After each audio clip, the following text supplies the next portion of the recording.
Halo semuanya, Sobat After Race, apa kabar? Semoga teman-teman semua sehat-sehat juga ya. Sekarang tentu aja gue akan ngebahas soal VD Ega, terutama karena kena long lap penalty ya di sesi kualifikasi, dan juga nanti gue akan ngebahas sedikit soal hasil dari sprint race, apa kata Marc Marquez dan juga Pedro Acosta di media scrum.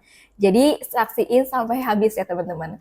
Oke, kita ke VD Ega terlebih dahulu ya. Jadi VD Ega waktu kemarin kan di sesi kualifikasi dia finish di posisi ke-9 ataupun nanti startnya ya di Moto3 Hungaria 2026 kali ini VD Ega akan start di posisi 9 gitu dengan catatan waktunya kemarin di sesi kualifikasi yaitu 1 menit 46,845 detik dan ini top speed yang dicapai sama VD Ega yaitu 208 km per jam.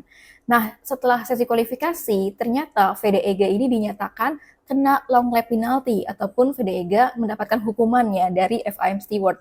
Dan ini ada surat cintanya, surat cinta dari FIM Steward ya, seperti yang ada di sebelah ini ya. Ini adalah notifikasi dari sanction ataupun pengumuman sanksinya ya.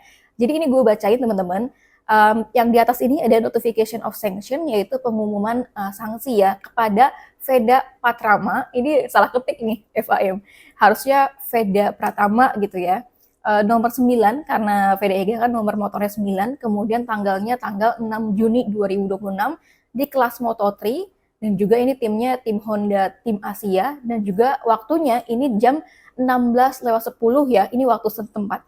Dan berdasarkan pasal 3.8 dari FIM Grand Prix World Championship Regulation, kami menginformasikan keputusan kami dengan persidangan ya. Jadi untuk motifnya ini dijelaskan sama FIM bahwa pada 6 Juni 2026 ya di jam 13:17:03 detik bahkan ada detiknya juga ini waktu setempat saat sesi kualifikasi kedua di GP Hungaria, Anda terlihat berkendara terlalu lambat dan mengganggu pembalap lain, yaitu nomor pembalapnya 21 di tikungan kelima. Jadi di sini VD Ega mendapatkan hukumannya karena berkendara terlalu lambat dan juga dianggap mengganggu pembalap lainnya ya. Dan hal ini melanggar instruksi khusus yang diberikan kepada para kompetitor ataupun pesaing dan tim Moto3.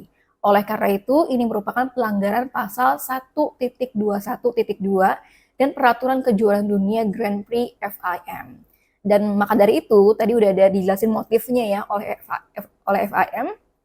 Kemudian untuk sanksinya, karena alasan di atas, panel steward MotoGP FIM ini telah menjatuhkan penalti long lap sesuai dengan pasal 3.2.1 dan juga 3.3.2.3 gitu ya. Jadi ini memang udah ada landasan dari peraturannya ataupun pasalnya untuk memberlakukan sanksi terhadap VD Ega yang dianggap ya tadi ini berkendara terlalu lambat dan juga mengganggu pembalap lain ya di sesi kualifikasi Moto3 Hungaria.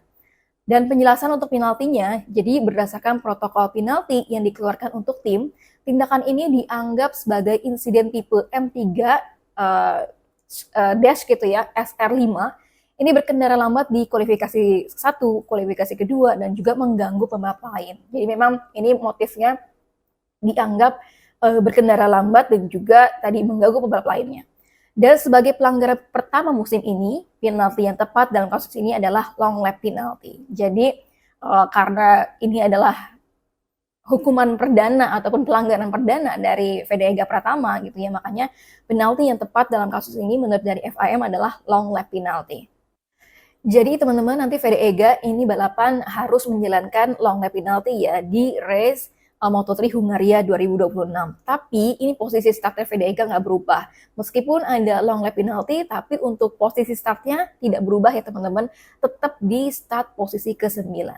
Lalu apa tanggapan dari VD Ega terkait dengan long lap penalty yang diberikan sama FIM yang dinilai VD Ega ini berkendara melambat sesi kualifikasi dan juga mengganggu pembalap lainnya. Kalau katanya VD Ega ini dilansir dari press release resminya Honda ya. VD Ega bilang bahwa sayang sekali bahwa dirinya harus mendapatkan long lap penalty, tetapi besok VD Ega akan melakukan yang terbaik ataupun di balapannya ya, di balapan ini VD Ega berusaha untuk melakukan yang terbaik untuk memulihkan posisi dan juga berjuang untuk hasil yang terbaik mungkin gitu. Jadi mudah-mudahan nanti ini VD Ega gitu bisa setidaknya berusaha untuk melakukan long lap penalti dengan baik gitu ya, dengan kecepatan yang disesuaikan, kemudian baru setelah melakukan long lap penalti dia akan nge-push gitu untuk bisa memperbaiki posisi gitu. Nah, terkait jalannya hari Sabtu di sesi FP2 waktu kemarin ya di FP2 Moto3, Fede Ega ini bilang bahwa di hari Sabtu di FP2 dan juga sesi kualifikasi bukanlah hari yang sempurna buat Fede Ega, tetapi juga bukan hari yang buruk gitu. Karena di awal FP2, Fede Ega ini sempat crash ya, jadi dia nggak bisa menyelesaikan long run yang telah dia dan juga tim rencanakan. Memang kan sebelum-sebelumnya Fede Ega itu menyatakan bahwa di FP2 dia rencananya itu akan melakukan simulasi balap gitu, tapi ternyata Fede Ega crash gitu ya, dan juga ada part dari motor yang mesti harus diperbaiki sehingga Fede Ega nggak bisa melanjutkan untuk melakukan sesi long run tersebut ya di FP2. Dan untungnya Fede Ega ini baik-baik aja dan nggak ada yang terluka sama sekali, dan dia menyatakan siap untuk mencoba lagi gitu ya di sesi kualifikasi. Nah, di sesi kualifikasi kedua, Fede Ega Pratama ini menyatakan bahwa dia merasa nyaman di atas motornya dan juga merasa percaya diri gitu, terutama saat pengereman yang cukup kuat gitu. Dan ini juga sangat penting karena dapat membantu selama dari sesi kualifikasi waktu kemarin kan. Sampai sebenarnya Fede Ega itu sempat mencatatkan waktu tercepatnya dia gitu.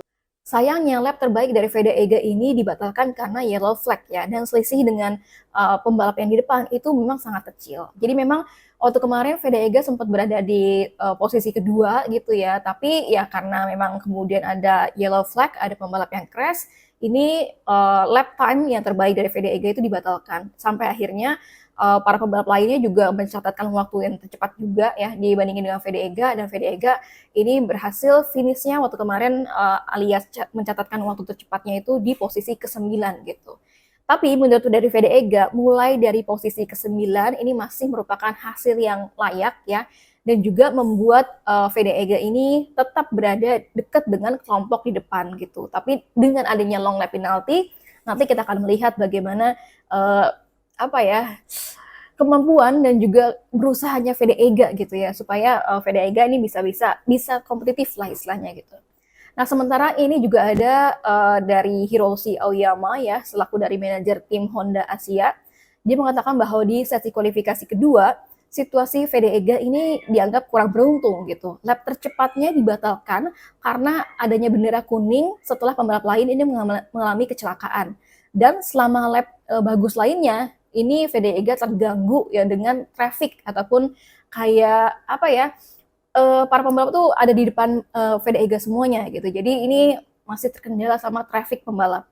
Secara keseluruhan dari Hiroshi Aoyama ini merasa bahwa pembalap mereka alias Fede Ega gitu ya juga masih percaya diri untuk bisa tampil bagus di balapan Moto3 Hungaria nanti, dan tentu aja dia berharap ada keberuntungan gitu ya yang akan sampai pada Fede Ega meskipun Fede Ega terkena long lap penalty.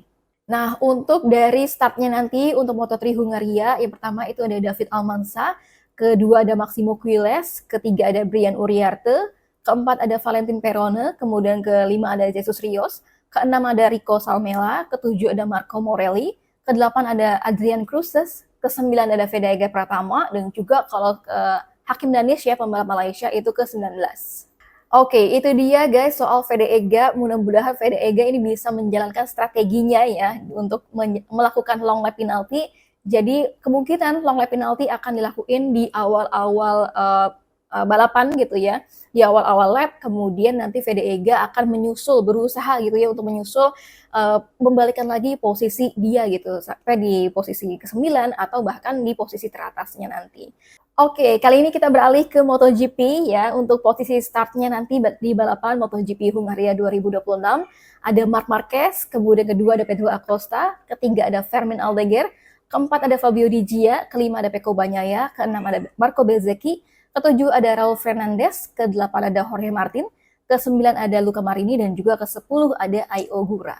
Nah, kalau kita lihat dari catatan yang ada di Balaton Park ini kayaknya udah bener-bener Balaton Mark ya, karena kalau kita lihat dari fakta dan juga catatan dari MotoGP, kemenangan terbanyak diraih sama Marc Marquez, yaitu 1 kali ya di tahun 2025, Kemudian untuk pole posisinya ini juga Marc Marquez ya, dengan sebanyak 2 kali, yaitu di tahun 2025 sama dengan tahun 2026 ini. Dan all time lap record-nya ini Marc Marquez juga pada tahun 2025, yaitu 1 menit 36,518 detik. Dan juga best pole-nya Marc Marquez ya pada tahun 2025. Meskipun di tahun 2026 ini mungkin Marc Marquez masih punya kondisi keterbatasan gitu ya, karena habis cedera dan juga operasi. Dan best pole pada tahun 2025 waktu kemarin, Marc Marquez ini mencatatkan waktunya 1 menit 36,518 detik. Kemarin di media Scrum, Marc Marquez ini sempat ditanya-tanya sama teman-teman media ya, dan Marc Marquez menyatakan bahwa MotoGP sedang memasuki fase pergantian generasi dengan adanya Pedro Acosta dan juga Fermin Aldeguer sebagai dua talenta muda yang menurut dari Marc Marquez ini sangat cepat dan juga berpotensi menjadi ancaman besar di masa depannya. Dalam konteks ini, Marc Marquez menyebut bahwa beruntung gitu ya kalau Pedro Acosta ini saat ini tidak mengendarai motor Ducati, karena saat ini dan juga Fermin Aldeguer ya ini juga belum mendapatkan motor dengan spesifikasi terbaru dari Ducati, karena menurut dari Marc Marquez kombinasi bakat dari Pedro Acosta dan juga Fermin Aldeguer ini merupakan yang oke banget ya, dengan paket teknis terbaik dan juga bisa membuat persaingan jauh lebih berat. Jadi setidaknya dengan waktu kemarin di sesi sprint race bagaimana dan juga sesi kualifikasi gitu ya, di mana ada Pedro Acosta yang pakai KTM, tapi dia oke banget gitu ya pakai KTM, sampai akhirnya berusaha untuk mengejar Marc Marquez. Tapi Marc Marquez sempatnya berbicara ini kayak memuji sih sebenarnya, memuji dari Pedro Acosta, coba aja kalau misalnya Pedro Acosta pakai Ducati, pasti Marc Marquez ini bakal kebalap gitu, kalau katanya Marc Marquez. Tapi kan Marc Marquez ini ngomongnya, untungnya Pedro Acosta tuh gak pakai Ducati saat ini gitu. Sementara itu Pedro Acosta ini juga menjawab soal Marc Marquez yang bilang untung aja Pedro Acosta nggak pakai Ducati saat ini. Pedro Acosta ini menanggapi komentarnya Marc Marquez yang menyatakan bahwa dirinya beruntung tidak mengendarai Ducati. Acosta ini merespons dengan santai ya, namun percaya diri dan menegaskan bahwa KTM saat ini tidak tampil seburuk yang banyak orang pikirin. Dia menilai, ataupun Pedro Acosta ini juga menilai bahwa timnya terus berkembang dan mampu bersaing di barisan depan, sehingga tidak perlu terlalu memikirkan spekulasi soal motor Ducati. Acosta juga menganggap bahwa ucapan Marc Marquez ini sebagai pujian terhadap kemampuannya, dan menurutnya jika seseorang juara dunia seperti Marc Marquez mengakui potensinya, yaitu potensi dari Pedro Acosta, ini berarti dirinya sudah berada di jalur yang benar. Meski begitu, Acosta menekankan pada fokus utamanya tetap membantu KTM berkembang dan meraih hasil maksimal ya bersama dengan proyek yang sedang dijalankan. Kemudian juga memikirkan apakah ia akan lebih cepat jika mengendarai motor pabrikan lainnya. Dan kalau kita tahu ya, waktu kemarin kan memang sudah ada rumor alias fakta yang tertunda kalau di tahun 2027 itu akan ada Marc Marquez dan juga Pedro Acosta yang akan menjadi satu pasangan gitu ya untuk menjadi pembalap dari Ducati Lenovo. Dan tapi masih sampai saat ini masih belum ada pengumuman resminya ya, baik dari Marc Marquez, Pedro Acosta dan juga Ducati. Tapi yang memang diyakini gitu Marc Marquez akan tandem gitu ya dengan Pedro Acosta di tahun 2027 nanti. Oke guys, itu dia ulasan terkait dengan VD-EGA, kemudian ada Marc Marquez dan juga ada Pedro Acosta. Kira-kira gimana nih menurut kalian dengan adanya long lap penalty yang diberikan kepada VD-EGA? Apakah VD-EGA mampu bisa berada di top 5 atau di top 10? Kita berharapnya VD-EGA punya hasil yang terbaik ya teman-teman. Oke, segitu dulu untuk review after race kali ini. Jangan lupa untuk komentar dan kita bisa berdiskusi di kolom komentar semuanya teman-teman. Bye-bye.